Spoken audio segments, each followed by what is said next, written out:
Jared and I were thinking we would just really, we were happy to go through those slides in a little bit greater detail if folks feel that that would be helpful. But we wanted this to be a very interactive discussion, and we would welcome um, questions or concerns or any feedback, really.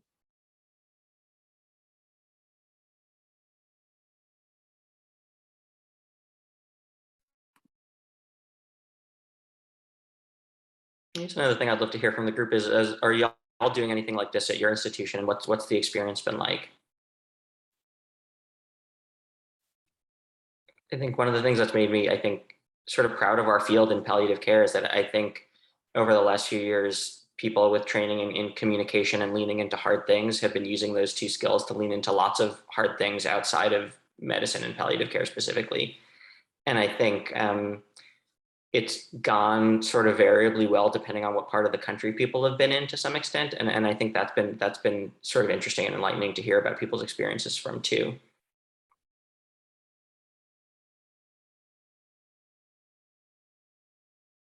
I would be happy to talk about some of the times it's gone less well here too. Oh yeah, a question from Chris, please.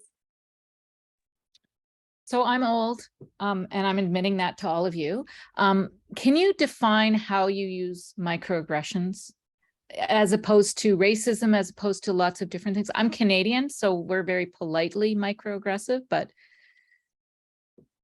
Yeah, I think that's a great question and an important point. I think some of it is very cultural and it is different in different countries. I think microaggression itself is sort of a polite euphemism for racism in most cases. And I think there's the early literature from microaggression was sort of specifically saying, you know, a microaggression is something that's said that has the feeling of, you know, it's based on race or another discriminatory statement that feels like that's perceived as an indignity based on who you are as a person. And the micro, I think people feel like, you know, they're always such a big deal and so hurtful, like why is micro part of it? And I've heard different ways to contextualize it. I think some people have said micro is that it's on the person to person level as opposed to systemic racism. But I think part of it, really, to your point, is that it's a euphemism, and it's the people that wrote the original literature where things were 30 years ago and having this conversation. I think it felt better to say that than to say racism, even though I think that's what most of the examples were. Because I've heard it used kind of in the context of feedback, which is distressing. Like, can you say more about that?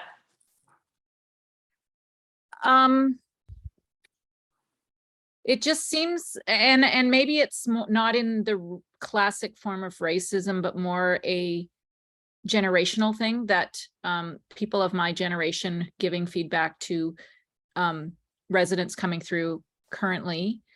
Sometimes we are told that we have been performing microaggressions, and like, it hasn't happened to me personally, but I've been in meetings where I've seen it being used, and I'm puzzled because I did not appreciate that there was anything like that going on, but obviously the person on the receiving end did. So I'm kind of at a loss.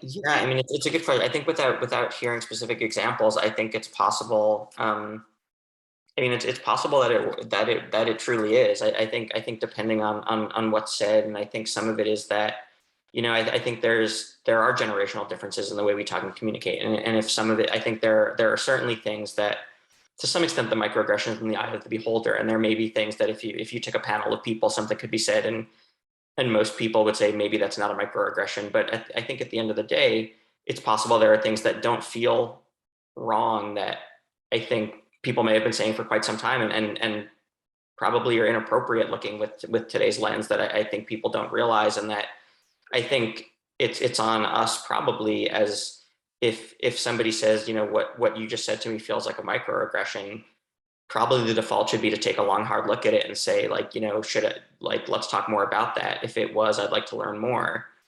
Because I think knowing that, I think, you know, two well-intentioned, knowledgeable people can disagree about what's a microaggression, given the pervasiveness of them. I think probably the default should be that maybe it was, and let's try to learn from it.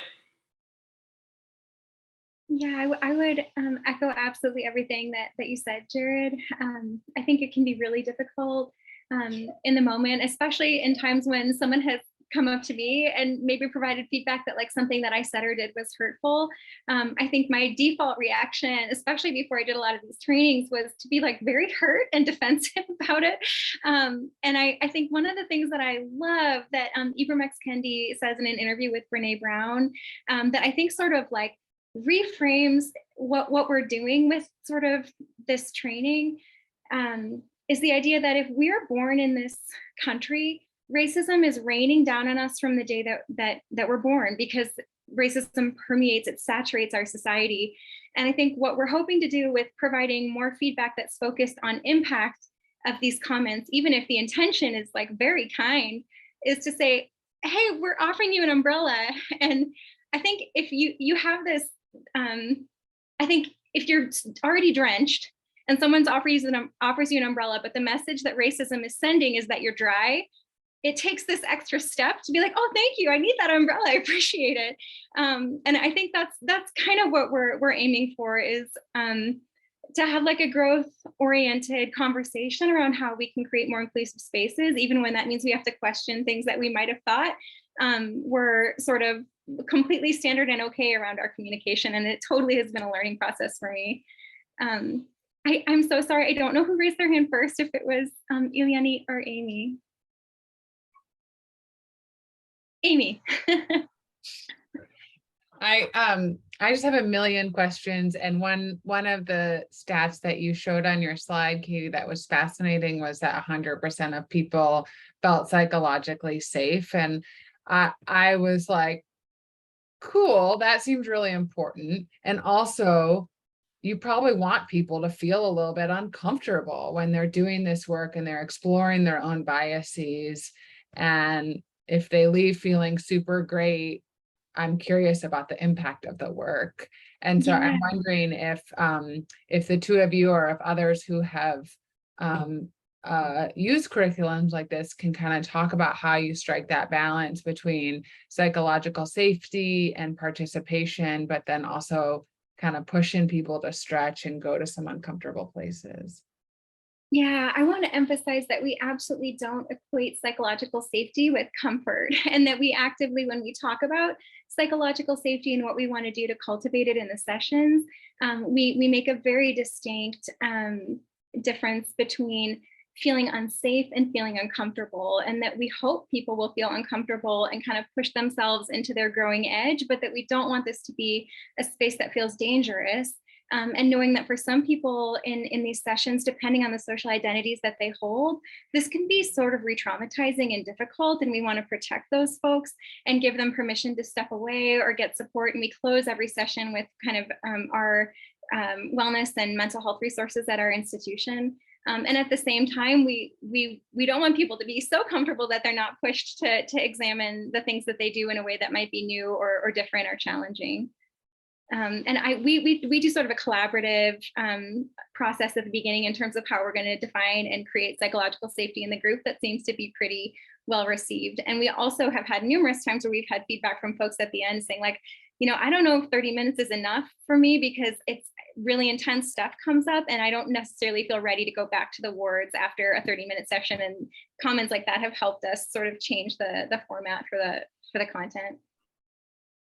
Yeah, I think I would agree with all that. Along those lines, we block out 3 hours for our workshop, knowing that if we really just run through the content, it probably doesn't take 3 hours, but we've never given one that hasn't been totally derailed at some point in the middle, sort of in the best way, in that, you know, I think what we realize in doing these over the last couple of years is that it's often the first time people have been able to talk about stuff like this in a hospital setting, like in their workplace with these people that they work with every day. And I think it brings stuff up, and I think people feel motivated to sort of, in a best case scenario, you know, share personal, very vulnerable stories and create that safe space to know that it's going to be hard and it's going to be uncomfortable, but people seem to appreciate the ability to have conversations about this that haven't been felt safe conversations to have at work before.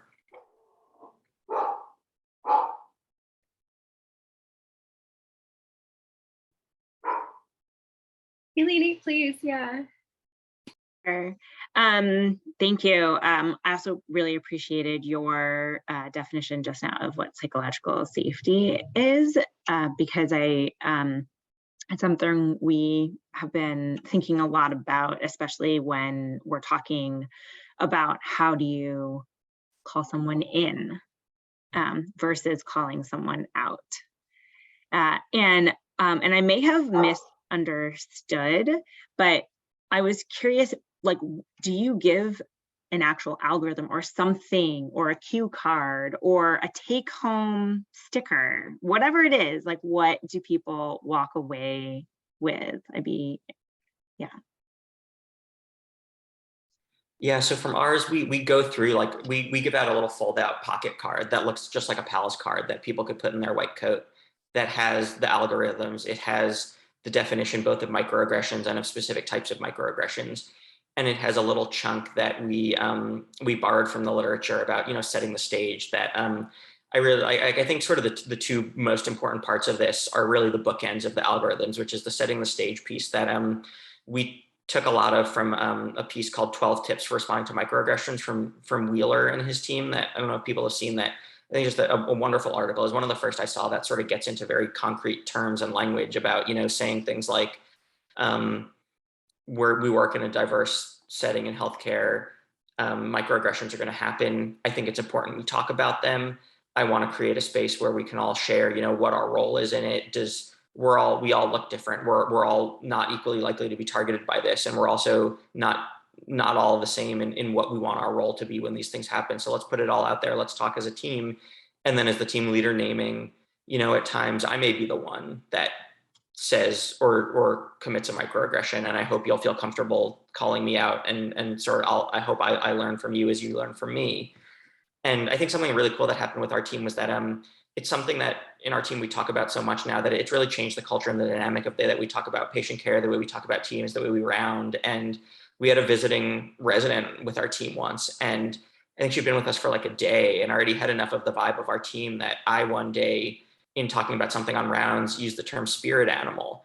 And this visiting resident that had been with us for like a day was like, actually, can I call you out on that? That's a derogatory term from Native American culture. And I was like, you know, I'm sorry, I had no idea. Thank you. I really appreciate it. And now I don't say that anymore. And it was really powerful to me that this resident that has been with us for a day already got enough of a vibe from our team that she felt comfortable calling out me as the attending. I thought was great.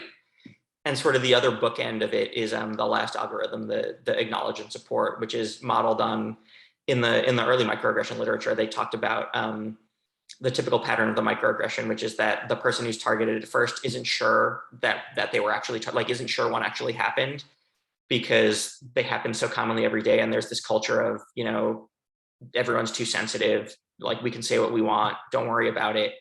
And so the second part of it is that they're not sure it happened. The second part is they don't think it matters. And they end up sort of in the third part is in this no-win situation of feeling like, if I speak up, I'm going to make more trouble for myself, and it's going to be harder and it's going to be worse. So I shouldn't speak up. Or if I don't speak up, am I now complicit in this microaggression and in not saying anything and letting it happen? And so our fourth algorithm, we really build around that pattern and use practice language, essentially saying, you know, naming that it happened. Like, hey, did anyone else notice? Like, I saw that this was just said and happened. Let's talk about it.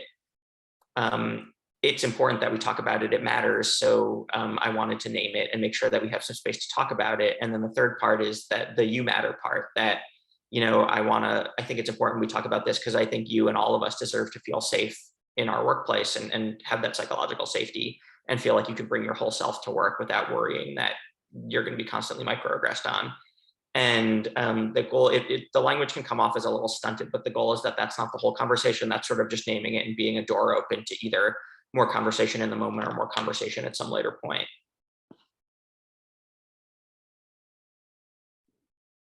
And then I would just say for ours, we unfortunately don't have the code card. I'm hoping that as soon as that is like published and available, that we can just spread it far and wide, because I think it's amazing. What we've done is kind of similarly based on a literature review, come up with sort of steps for process for how to respond. So pausing the conversation, seeking clarification, naming the behaviors inappropriate, setting boundaries, kind of reframing the discussion in a professional context, and then valuing the person and validating the worth of the person who's been impacted. And then we just encourage people to take screenshots, because for each of those steps, we have example language that people can use. And we have them take those screenshots, and then they go into small groups where they practice using I language and having people be each of the different roles in a situation. We also walk through, even before we go through that specific language, a really helpful kind of algorithm set up by Dr. Kevin Nadal, who is at City University of New York, which is, should I speak up in the moment? Questions around, am I the recipient or the witness? What are the risks and benefits of responding now versus later? How do I does this mean that I condone this behavior if I don't respond? Will I be safe if I do respond? And I've had residents come up to me, not that we've had so many people go through this, like we'll pull that as a favorited photo on their phone that they use relatively frequently on the wards.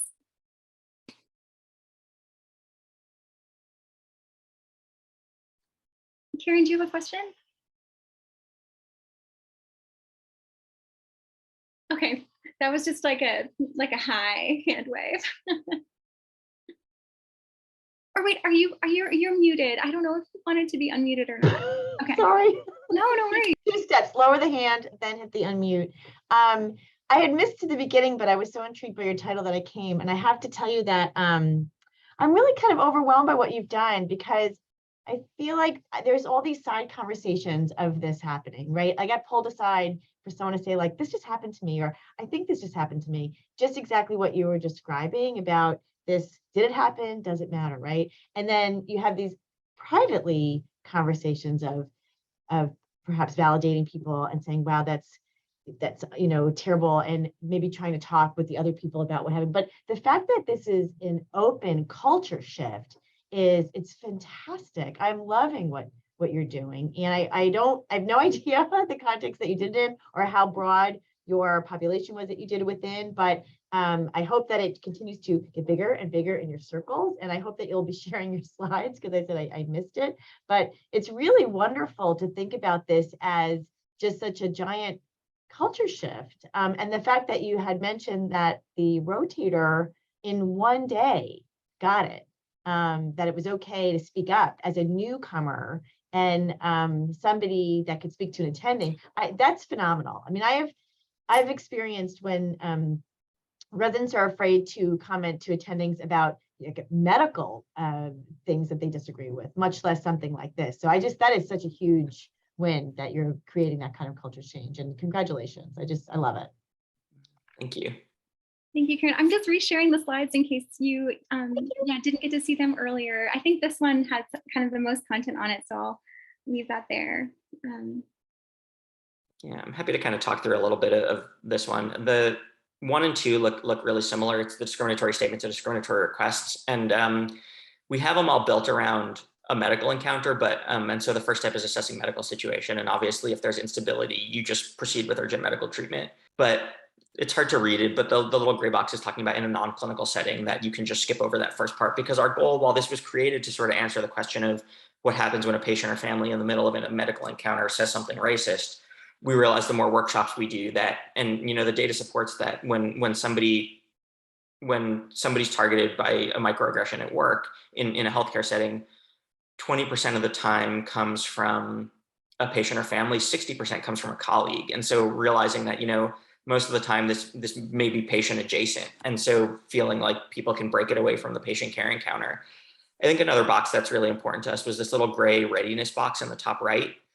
And really that for us, readiness is a 3-part thing. Like, this is jarring when it happens. So the first step is you are emotionally able. And I think, like Katie talked about at the beginning, I think all of us have been in situations where we were a bystander and we found ourselves not emotionally able because we were too jarred and sort of overcome by it. Then the second step is, let's say you're emotionally able, just like anything, you need the tools. And so are you prepared with language to use? And that's the part that we hope our workshop and the algorithms help with is the language preparation. And then what we found in doing these workshops is that the third part is you have to be emotionally able, you have to be prepared with language, and you need to have institutional support. Like, it's all well and good to feel like you know exactly what to say. And if you're worried you're going to get fired by telling a patient that they can't say something racist, you're not going to do it. And so we're in the process of working with our institution to sort of craft something similar to when everyone comes to the hospital, they get the patient bill of rights, having a staff bill of rights that has whatever people want to put in it, but one element being our staff deserves to come to the workplace free to be themselves and not be targeted by racism. And then, as you see, there's like a diagnostic piece. So was it more of a microaggression, which is the way we think of it for this is it more for unconscious bias? So are people saying things that they truly don't realize are hurtful and problematic because, like Katie mentioned, that we've all grown up in this world surrounded by this all the time. And if that's the case, using opportunity to kind of use our palliative care reflect back statements. So like what I heard you say is, hearing when you say that, it makes me feel, and sort of putting it back out there and as a chance to really have hopefully some bidirectional learning happen and to let people know what they were saying. But then if it's overt discrimination, like if somebody's saying a racial slur or somebody's saying that's obviously explicitly racist and intentional, that's not the time to be like, let's talk through your history of deep-seated racism. Like that's when you just want to shut it down. And so make your position clear with the I statements. Like, I'm asking you not to use that language when we're taking care of you and your child. And then sort of flowing down through the bottom, and all of them have this red box at the bottom, which is saying, move to the acknowledge and support algorithm, which is this fourth one that I kind of talked through before.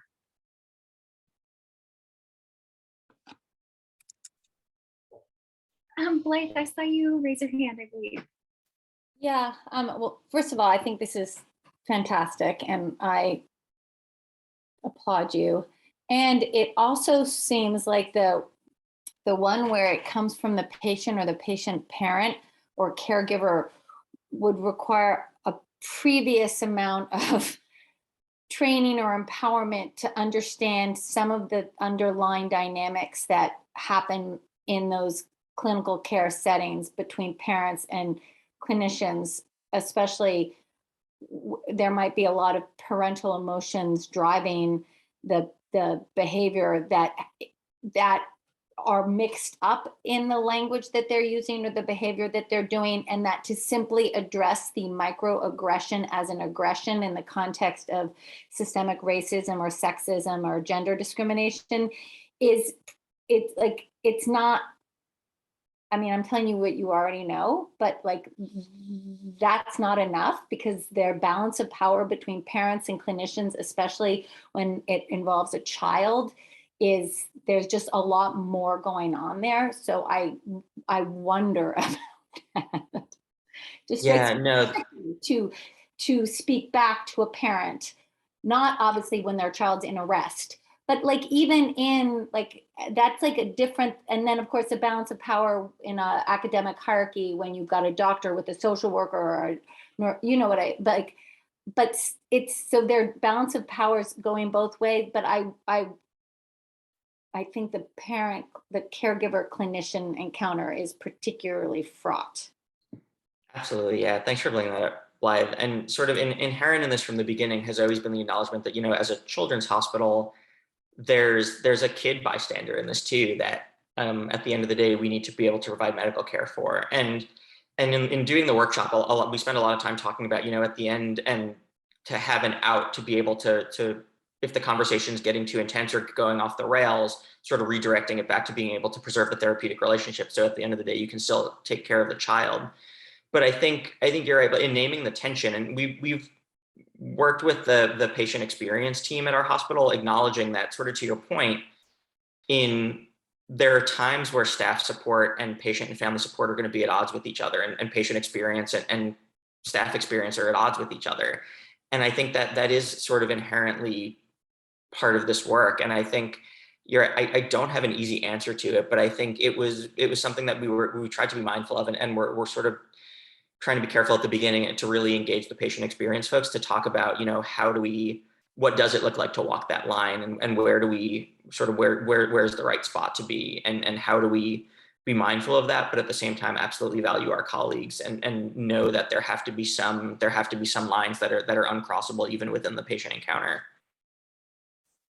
I would just add to that. I think you really astutely, Blythe, captured that there are very complex power dynamics going on anytime we walk into a room, depending on the various social identities of the people that are part of the situation. And I think it's the part of the reason it's so important to practice and that we love getting cases submitted is that it's really different that, you know, perhaps this family never had their call light plugged in because they speak Spanish, to someone saying your enunciation is off probably because your skin is of a brown tone. Like those are two really different things that require, those are two submitted cases from our hospital that required very different responses. And I think one thing that feels really like we can sort of come back to over and over again, regardless of the severity of the discrimination, is we really care about your child and getting the best possible care. And in order to do that, we ask that you respect every single member of our team because we do. And that's something that we can say no matter what the aggression was. I love that. Yeah, scripts are good. Right, yeah, we have a ton of them. I feel like it's a never-ending process as we continue to get more and more cases. But I see that we're at 2 o'clock, and I also see that there are other questions still. I really apologize that I have to get on another meeting, but I don't know if other folks are available to continue chatting. But it's been a total pleasure to be a part of this, and many thanks to Jared for his mentorship and guidance for us in Utah through this process of developing this training. Thank you so much to Katie and Jared, both of you, for bravely presenting your work to this very intimidating group today. No, thanks so much for having us. This has been awesome. And Katie, it's been awesome to hear more about your work since the last time we talked. It sounds amazing. And I'm happy I can put my email in the thing. We can, if y'all have questions for us, happy to talk more.